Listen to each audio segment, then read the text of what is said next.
Graças a Deus. Eu vou pedir um favor para vocês. Olhe nos olhos do seu irmão. Dá aquele sorriso com gato e fala assim para ele: Jesus te ama. Amém? Jesus te ama. O amor dele é verdadeiro. A Bíblia fala que mesmo que sua mãe viesse lhe abandonar, Deus diz na sua palavra que eu nunca te abandonarei, nunca te deixarei órfão. Mesmo que você não veja Deus, mesmo que você não olhe para Ele face a face, mas Ele está te olhando. E Ele está de braços abertos nesta noite para te receber. Da mesma forma que Jesus morreu de braços abertos, Ele está aqui nesta noite, de braços abertos para te abraçar e te chamar de filho.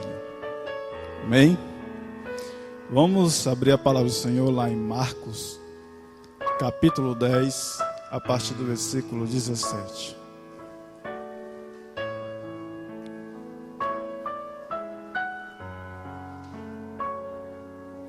Marcos, capítulo 10, versículo 17.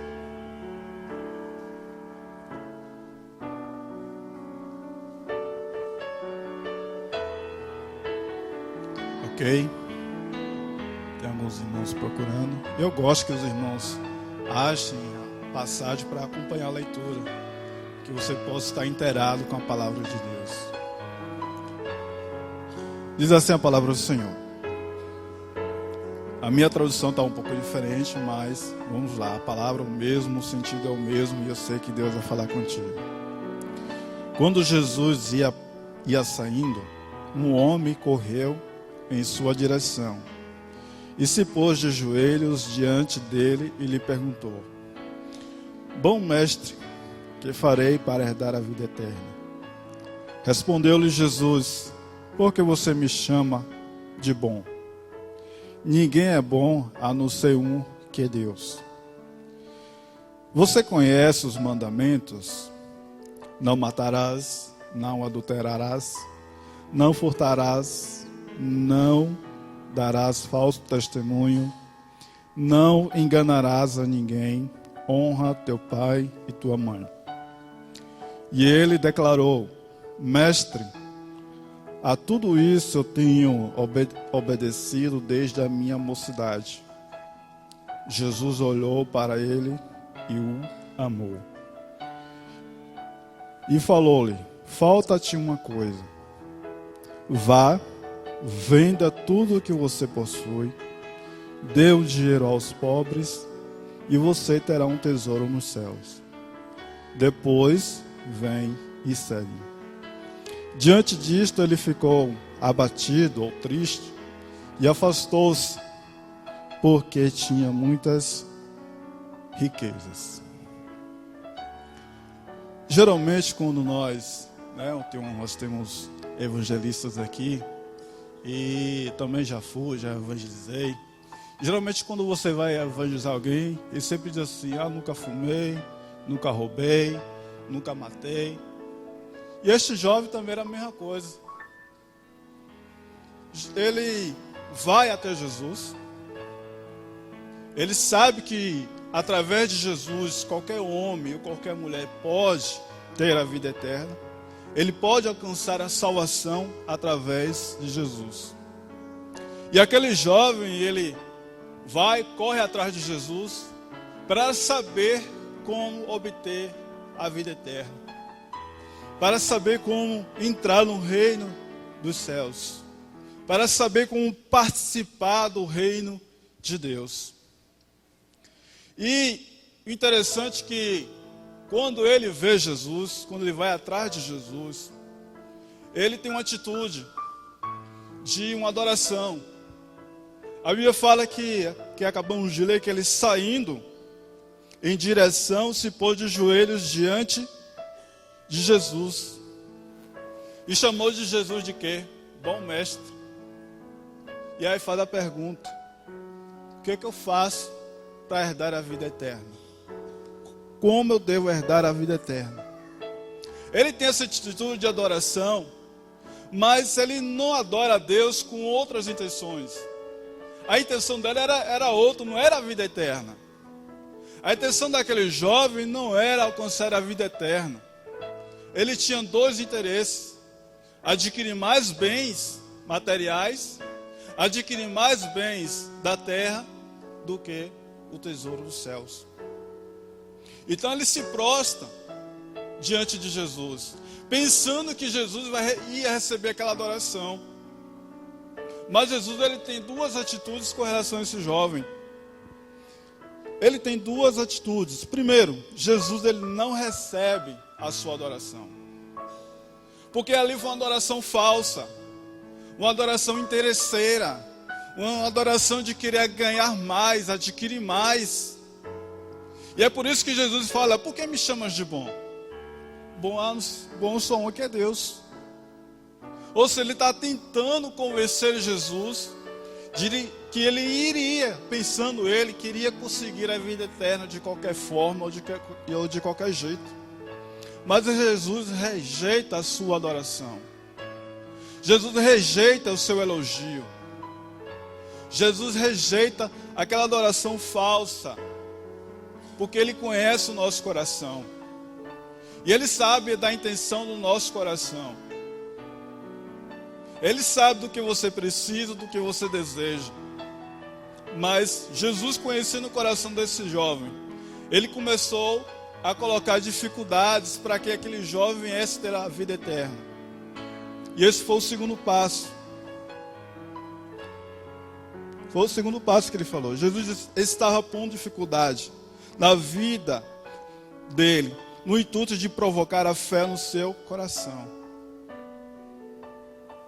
Jesus queria provocar a fé no coração daquele jovem.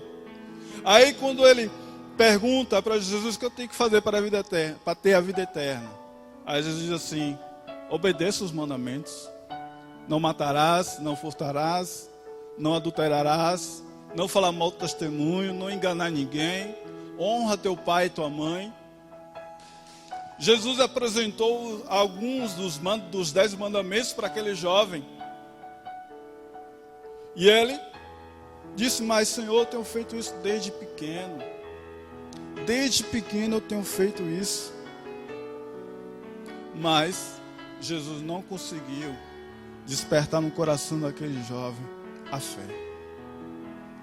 Não conseguiu provocar a fé no coração daquele jovem.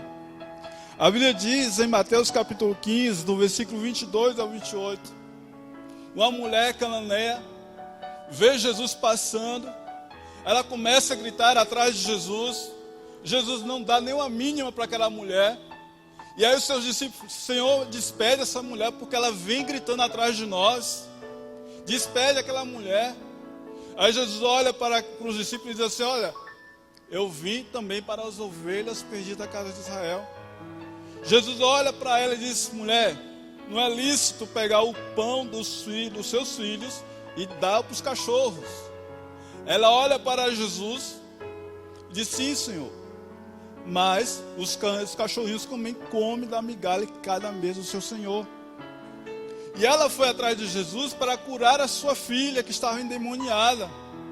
E quando ela acaba de falar isso, Jesus diz: grande é a tua fé, vá e faça conforme o que você quer. E na mesma hora a filha dela foi curada. Ou seja, quando Jesus olhou para ela e perguntou: não é lícito pegar os pães dos filhos e dar aos cachorrinhos? E Jesus estava provocando a fé no coração dela. E quando ela responde, Jesus então vê que ela realmente tinha fé no seu coração. Diferente deste jovem, ele queria conquistar a vida eterna de qualquer jeito. E não se conquista a vida eterna com dinheiro, com riquezas. E o interessante é que ela não conhecia os mandamentos. E ele conhecia, ele tinha um conhecimento da palavra de Deus.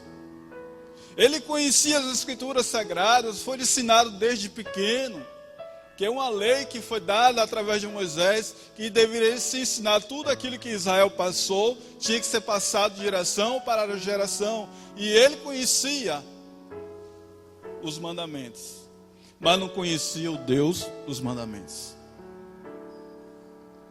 Então Jesus rejeitou a sua adoração. Jesus estava provocando a fé no coração desse jovem. Jesus estava querendo que aquele jovem tivesse um pouquinho de fé para receber aquilo que ele estava pedindo diante de Deus. Independente da adoração e do seu desejo de ter a vida eterna, o mais interessante é que Jesus o amou. Ao ponto, de tal maneira, que ele tentou arrancar do seu coração o orgulho, a avareza, a falta de fé, a falta de amor e de perdão. Jesus queria arrancar isso do coração dele. Porque quem é rico muitas vezes conquista suas riquezas pelo seu próprio braço forte. E a maioria das pessoas que têm riquezas, elas são orgulhosas, elas são avarentas, elas não sabem amar o próximo. Mas por dentro está oco, por dentro há uma tristeza profunda no seu coração.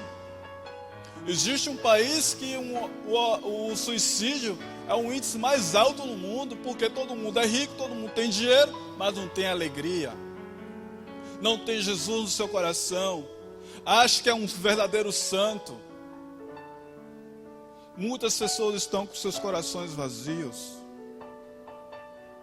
E cada dia que se passa se enriquece mais, comprando bens e bens, eu sei. É fato, é o seu trabalho, é o suor, porque a Bíblia fala que comerá do sol do seu rosto. Mas muitos estão com seus corações vazios. E Jesus queria arrancar isso do coração dele. Queria arrancar essas riquezas que estavam entranhadas no seu coração. E aí Jesus, olha, tudo bem, você obedeceu os mandamentos. Mas Jesus olhou para ele. Jesus olhou nos olhos dele. Jesus sondou o seu coração. E disse: olha, jovem, falta somente única coisa. Vá, venda tudo que você tem, reparta com os pobres, ou dê aos pobres, depois vem e segue-me. Aquele jovem, ele desistiu da salvação. Ele desistiu de ter a vida eterna. Ele desistiu de ter um encontro real com Deus.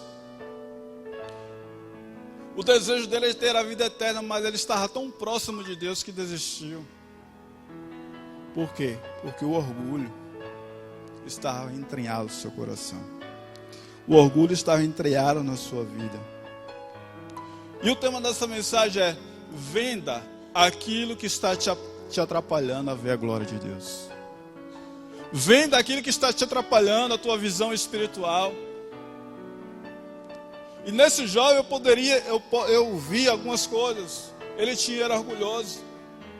Eu conheço, eu sei, eu posso, eu tenho, foi eu.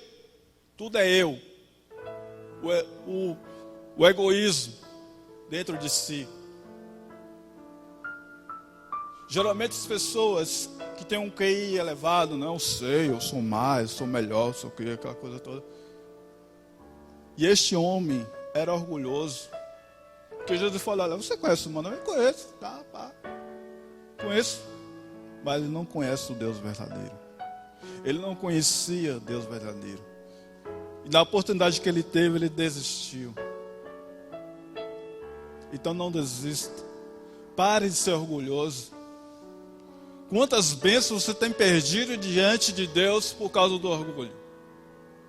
Quantas bênçãos de Deus você tem perdido por causa do seu egoísmo?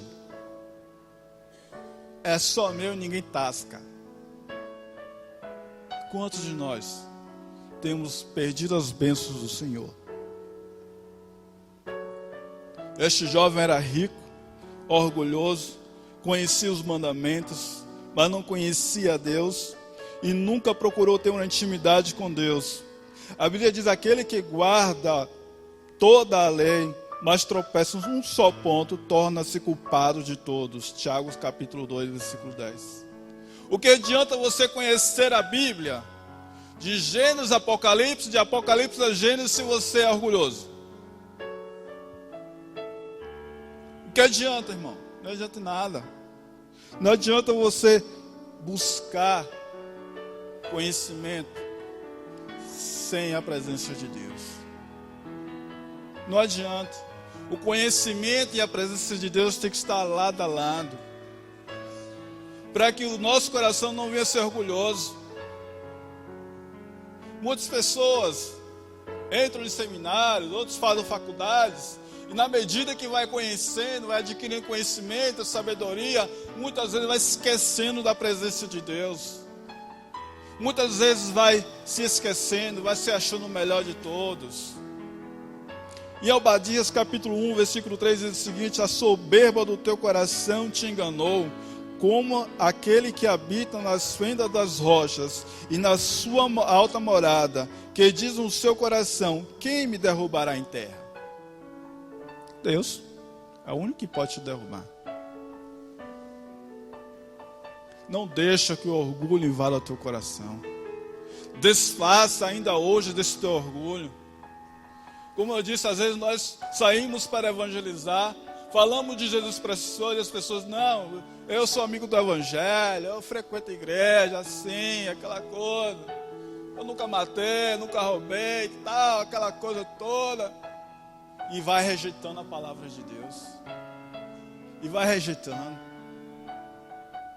Meu querido, não faça como esse jovem que rejeitou a vida eterna, que rejeitou a presença de Deus por causa do orgulho.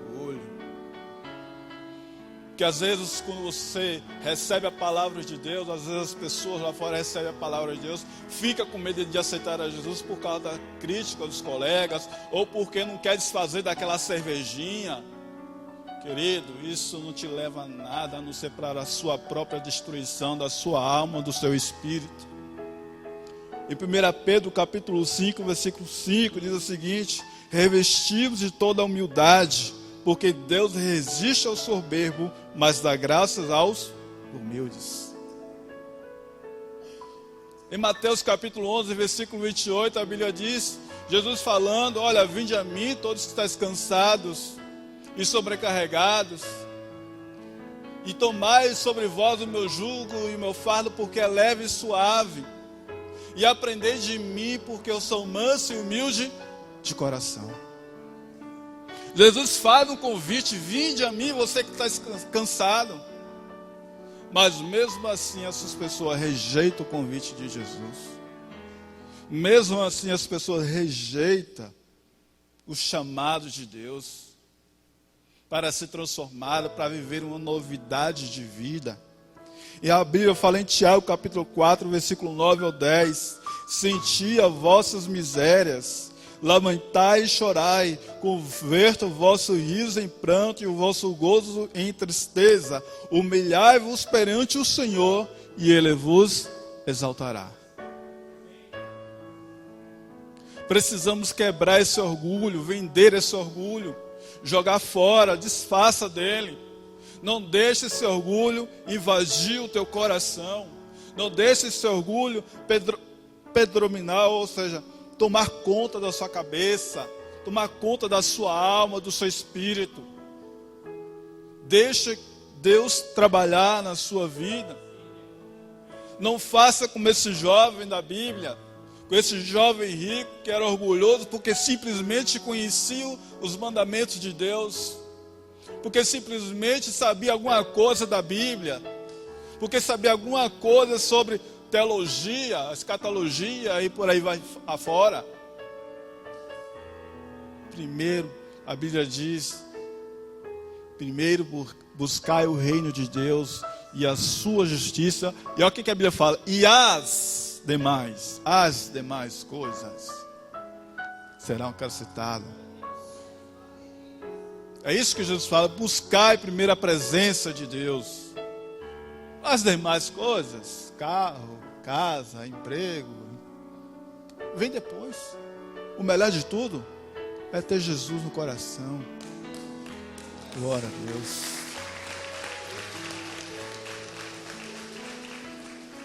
Aleluia. Venda a avareza. No coração daquele jovem, o amor ao dinheiro era tão grande que dominava toda a sua vida. colocou acima do amor de Jesus, acima da possibilidade de amar o seu próximo e acima da sua própria alma, pois a sua fortuna o impediu de salvar-se. Preferia a companhia dos bens materiais do que a companhia de Jesus, que a salvaria do seu próprio, salvaria a sua própria alma. A avareza, o amor ao dinheiro. Mateus capítulo 8, versículo 36 ao 37. De que aproveitaria um homem ganhar o mundo inteiro e perder a sua vida? Que adianta você ter fama, sucesso e não ter alegria no coração? O que adianta você ganhar tudo, ganhar na Mega Sena? O que adianta? O que adianta você ganhar rios de dinheiro? Para quê? Para a família ficar em conflito? Como a gente já viu em várias reportagens. Um caso aqui na Bahia recentemente, o filho quase que mata a mãe porque forçou um sequestro, porque a mãe ganhou não sei quantos mil. Para que isso? Olha o que a Bíblia diz: que adianta ganhar tudo isso? O que adianta ganhar o mundo inteiro e perder a sua própria vida por causa de coisas terrenas? E se você morrer, você vai levar esses milhões para o caixão? Você vai levar? Não vai, querido. Não vai. Você vai morrer, vai ficar tudo aí. Riqueza, bens, propriedades, que um dia vai se acabar. Olha que Jesus fala para esse homem: vá, venda tudo o que você possui, dê o dinheiro ao pobre, e você terá um tesouro lá onde? No céu. Alguém já viveu de uma forma eterna aqui na terra? Não, né? Você já viu alguém eterno? Não, aqui não. O máximo que vive é até 100 anos ou mais um pouquinho. Mas a nossa vida, a nossa eternidade será no céu. Se você fizer uma aliança com o Senhor, você estará carimbando o seu passaporte para o céu. Porque a Bíblia nos fala que só existe dois caminhos: um que leva para a perdição eterna e a outra que leva para o céu. Jesus fala: olha, existe dois caminhos, um é estreito, apertado, que te conduz para o céu, mas o outro é largo, mas muitos entram por ele, mas é para a perdição eterna. Foi esse que o jovem escolheu. Ele preferiu o caminho largo, um caminho fácil. Jesus está tentando mostrar para aquele jovem: olha, jovem, existem só dois caminhos: ou do tesouro do céu, ou do tesouro da terra. Qual que você vai escolher? Ele escolheu o tesouro da terra. Morreu, ficou tudo aí. Mas Jesus, eles nos deram uma nova vida. Ele nos permite que venhamos juntar tesouros nos céus. Glória a Deus. Em 1 Timóteo capítulo 6, versículo 10. Porque o amor ao dinheiro é a raiz da espécie de todos os males. E nessa cobiça muitos se desviaram da fé. Não é o dinheiro que faz mal a nós, mas o amor a ele. O amor a ele, o apego ao dinheiro, às riquezas, é a raiz de todos os males. Há algum tempo atrás, não sei se já tem uns 7, 8 anos atrás, que o ex-senador ACM morreu, faleceu. Ficou vários bens dele aí, inclusive um apartamento em Salvador de luxo, alto padrão. Os filhos, os próprios filhos, brigando por causa dessa herança. A Bíblia está dizendo: o amor ao dinheiro traz males. Mas quando você sabe administrar ele, aí é outra história. Mas quando você ama de verdade, não, minha conta está lá em cima. Não tira um centavo para nada, é tio Patinhas. É o tio Patinhas. Não pode perder um centavo. Se perder, a casa explode. Venda essa avareza. Venda, desfaça desse amor ao dinheiro. Desfaça disso, querido. E venha para Jesus. Junte o teu tesouro, a tua riqueza nos céus. Com Jesus na eternidade. Glória a Deus. Venda a falta de fé. Venda a sua falta de fé.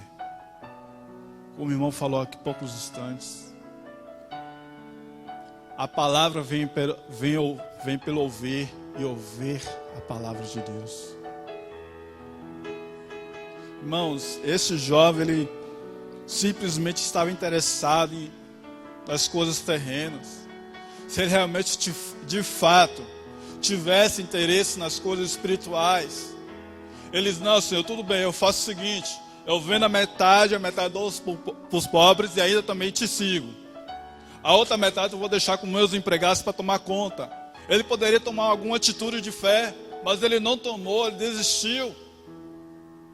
Ele desistiu realmente de servir a Deus, até com suas próprias propriedades. Não, Jesus, olha, eu vou deixar um pedacinho para quando o Senhor estiver cansado, ao invés de você se hospedar lá em casa. Ele poderia ter outra atitude de fé. E Jesus, sim, não, tudo bem, você tem fé, já vi que você tem fé, agora venha, me segue. Ele poderia ter outra atitude para ter a certeza da vida eterna, mas não, ele quis tudo só para si. Ele não tinha fé. Ele procurou Jesus com outros interesses. Marcos capítulo 14, versículo 24. Conta uma história de um homem que tinha um filho endemoniado. Tinha um ataque chamado de apoplexia, é isso? Correto. E este jovem às vezes caía no fogo, às vezes caía na água. E ele levou para os discípulos orar, os discípulos não conseguiram expulsar aquele espírito imundo. E quando Jesus desce do monte, está lá uma confusão, e o homem chega, apresenta o seu filho para Jesus, e aí aquele homem chora diante do Senhor, e aí Jesus diz: se tu queres, tudo é possível ao que crê. Aí ele responde: sim, Jesus, se tu podes, tudo é possível ao que crê. E logo o pai do menino, clamando com lágrimas, diz: eu creio, Senhor, ajuda a minha incredulidade. Jesus conseguiu arrancar daquele homem a fé. De início ele não acreditava. Os discípulos tentando expulsar não conseguia. Mas quando Jesus aproxima é tudo diferente. Muda o clima, muda a situação. E Jesus, ele se aproximou de Jesus e disse: por favor, cura o meu filho, liberta o meu filho, transforma a vida do meu filho. Aí ele pergunta: se tu creres, tudo é possível ao que crê. E aquele homem, ele, na sua sinceridade, no seu coração, ele ainda fala assim: eu creio, Senhor, mas não ajuda na minha incredulidade. Ajuda-me, Senhor, a crer. Ajuda-me, Senhor, a confiar em Ti. Ajuda-me, Senhor, a viver para Ti. E aquele homem com lágrimas conseguiu tirar a fé do seu coração e apresentar para Jesus. Naquele mesmo instante, aquela criança foi curada. Naquele mesmo instante, a criança foi transformada pelo Senhor. Então venda, meu irmão, a tua falta de fé. Venda, arranca a sua credulidade do seu coração. Faça isso em nome de Jesus. Aí em Hebreus capítulo 11, versículo 6 diz: ora, sem a fé é impossível agradar a Deus. Como é que você quer chegar a Deus se você não tem fé, se você não acredita? Você tem que crer. Você tem que ouvir a palavra de Deus e crer. E confiar que Ele pode fazer algo na sua vida, na sua família. Ele pode mudar a situação da sua vida. É só você crer e ter fé. Creia que Ele pode mudar o quadro da sua vida. Creia que Ele pode mudar o quadro da sua família. Creia que Ele pode fazer algo muito mais além do que você está pedindo ou pensando. Creia. Venda essa falta de fé. Deixa essa incredulidade de lado. Foi isso que aconteceu com esse jovem. Ele não acreditou. Ele não acreditou. Mas este pai aqui acreditou em Jesus. E por último, para nós encerrarmos, venda a sua falta de perdão e amor. Em Jó capítulo 42, versículo 8 e 10. Já no finalzinho da história de Jó, Deus começa ali aos poucos a restaurar a vida de Jó. E Deus se apresenta para um dos amigos de Jó e diz: olha, você vai falar para Jó, para orar por vocês três que criticaram, falaram mal dele. Deus falando com um dos homens. E Jó teve que orar pelos seus amigos que lhe criticaram, que lhe acusaram. Foi como o irmão falou aqui há poucos instantes. Imagine você sendo criticado, humilhado pelos outros, e ainda Deus manda você orar para que Deus não pese a mão sobre eles. Imagine a situação. Este homem, este jovem, ele disse que honrava os 10 mandamentos, mas pelas suas riquezas, pelo seu orgulho, pela sua avareza, pela sua falta de fé, ele não amava ninguém, queridos. Nem a Deus ele amava. Nem a Deus ele buscava. Só falou de boca para fora, mas não falou de coração. Então nós temos que vender essa falta de perdão, vender essa falta de amor. E 1 João capítulo 4, versículo 20 diz o seguinte: se alguém diz, eu amo a Deus, e odeia o seu irmão, é mentiroso. Pois quem não ama seu irmão ao qual viu, como pode amar a Deus a quem não viu? Dele temos este mandamento: quem ama a Deus, ame também o seu irmão. No sermão da montanha, Jesus ainda vai mais a fundo. Ame e ore pelos teus inimigos.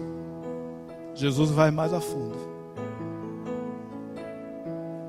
Quantos inimigos você tem? Ore por ele.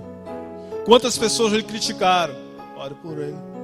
Mas se você não fez isso, é porque você não está amando. Olha a colocação do apóstolo João. Pois quem não ama seu irmão ao qual viu, como pode amar a Deus que não viu? Você já viu Deus? Assim, cara a cara, face a face, você já viu Deus? Eu não vi, mas eu sinto ele. Agora eu posso ver ele de outra forma. Porque a Bíblia diz que nós somos a imagem e semelhança de Deus. Então estou vendo ele aqui, ó. Estou vendo ele aqui, estou vendo ele aqui, ele aqui, ele aqui, estou vendo lá. Você é a imagem e semelhança de Deus. E a minha obrigação é te amar. A minha decisão é te amar. E amar o meu próximo e amar o meu inimigo. Tem que jogar fora essa falta de perdão. Sabe por que hoje no Brasil existem pessoas morrendo de câncer? Porque a maioria delas não sabe perdoar. A maioria do câncer que aparece nas pessoas é porque ela não sabe amar. 50%. Aí o restante é por causa da genética e outras coisas mais.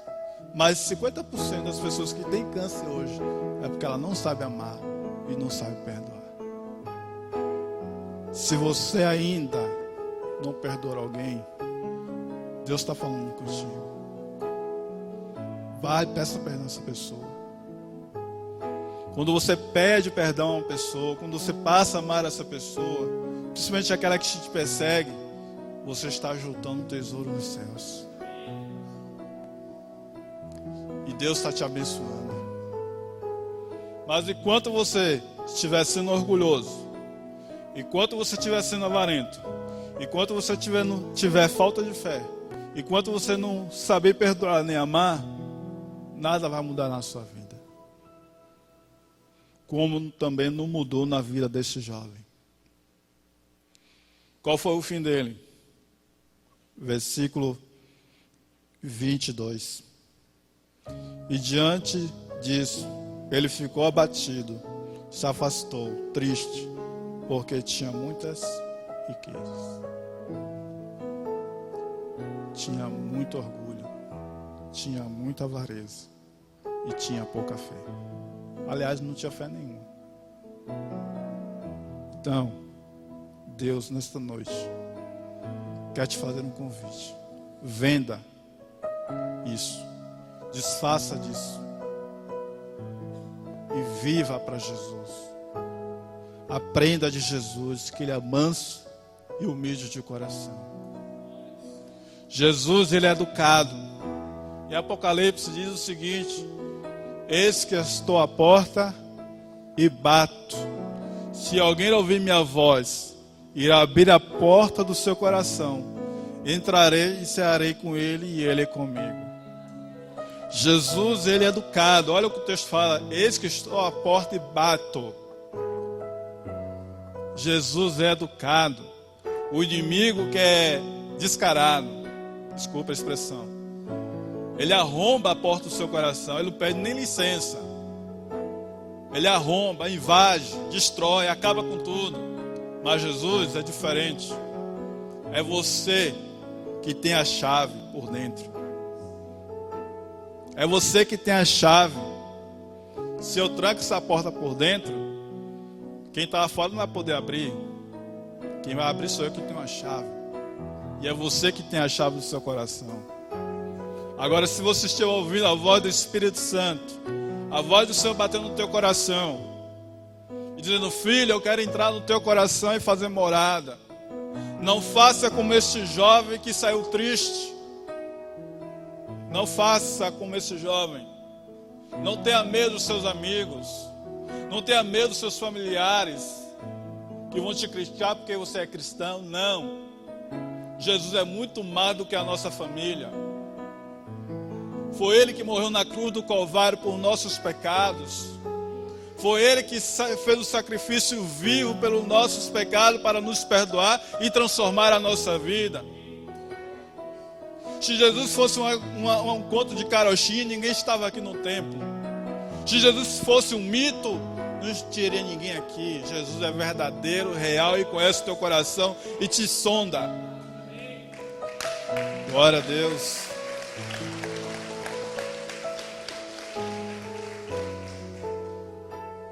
Da mesma forma que Ele sondou o coração desse jovem, da mesma forma que Ele viu o seu coração, e Jesus deu a oportunidade de fazer morada nele e transformar a vida dele, Ele rejeitou. Mas o meu desejo nesta noite é que você faça uma aliança com Jesus. Vamos ficar de pé em nome de Jesus. Estou dizendo no meu coração é que você venda tudo isso, desfaça. Não faça como esse jovem que que deu as costas para Jesus. Este é um momento muito especial. Deus quer transformar a tua vida. E eu quero fazer o mesmo convite que Jesus fez em Mateus capítulo 28. Vinde a mim, todos aqueles que estão cansados, sobrecarregados por causa do pecado. Tomai sobre vós o meu jugo e meu fardo, que é leve e suave, e encontrarei descanso para as vossas almas. Então te convido nesta noite para você fazer uma aliança com Jesus. Deixe o orgulho de lado. Deixe as coisas terrenas de lado. Que Deus quer nesta noite que você faça uma aliança com Ele. Senhor Deus e eterno Pai, pelo poder da Tua graça e da Tua misericórdia, nós ministramos essa Tua palavra nesta noite. Pai, em nome de Jesus, o Senhor confirmou a tua palavra nesta noite. E eu te peço nesta noite que teu Espírito Santo esteja batendo no coração de alguém nesta noite. Que teu Espírito Santo possa estar realmente pulsando no coração dessa pessoa que ainda não fez aliança contigo. Pai, arranca o medo do seu coração, arranca o medo da sua alma, do seu espírito. Que ele tenha essa coragem de se entregar nesta noite em tuas mãos, Senhor. Eu te peço, Espírito Santo, bate na porta do coração e que ele abra a porta e deixe o Senhor entrar na sua alma, no seu espírito. Senhor, em nome de Jesus pedimos que a tua graça e tua misericórdia sobre essas pessoas que nos visitam nesta noite. Quem é a primeira pessoa que quer aceitar Jesus nesta noite? Eu sei que Deus falou no teu coração de uma forma tremenda. Você veio aqui com outras intenções, mas Deus falou no teu coração. E Ele quer transformar a tua vida ainda hoje. Ele quer entrar, fazer uma nova morada. Aquilo que o inimigo tentou te destruir, aquilo que o inimigo tentou acabar com a tua vida e com a tua família, Deus quer restituir nessa noite. Seja corajoso. Não faça como esse jovem que desistiu de Jesus. Desistiu de Jesus na primeira dificuldade que Jesus colocou para ele. Não desista. Jesus está te chamando nesta noite. Vem, filho meu. Vem, filho meu, que eu quero fazer uma morada no seu coração. Venha buscar primeiro a minha face. Venha primeiro buscar primeiro o meu reino. As demais coisas que você está querendo será acrescentado em algum tempo. Mas primeiro faça essa aliança comigo. Deus está te chamando nessa noite. Se não há ninguém nessa noite, mas que eu espero que dê tempo ainda de você fazer uma aliança com Ele. Espero que você ainda hoje, no seu quarto, na sua cama, você possa se ajoelhar, Senhor, eu não tive coragem. Mas na próxima oportunidade, que o Senhor coloque essa coragem no meu coração, de me entregar, de me render à tua presença. Que o Senhor Jesus te abençoe. Em nome de Jesus nesta noite. Glória a Deus.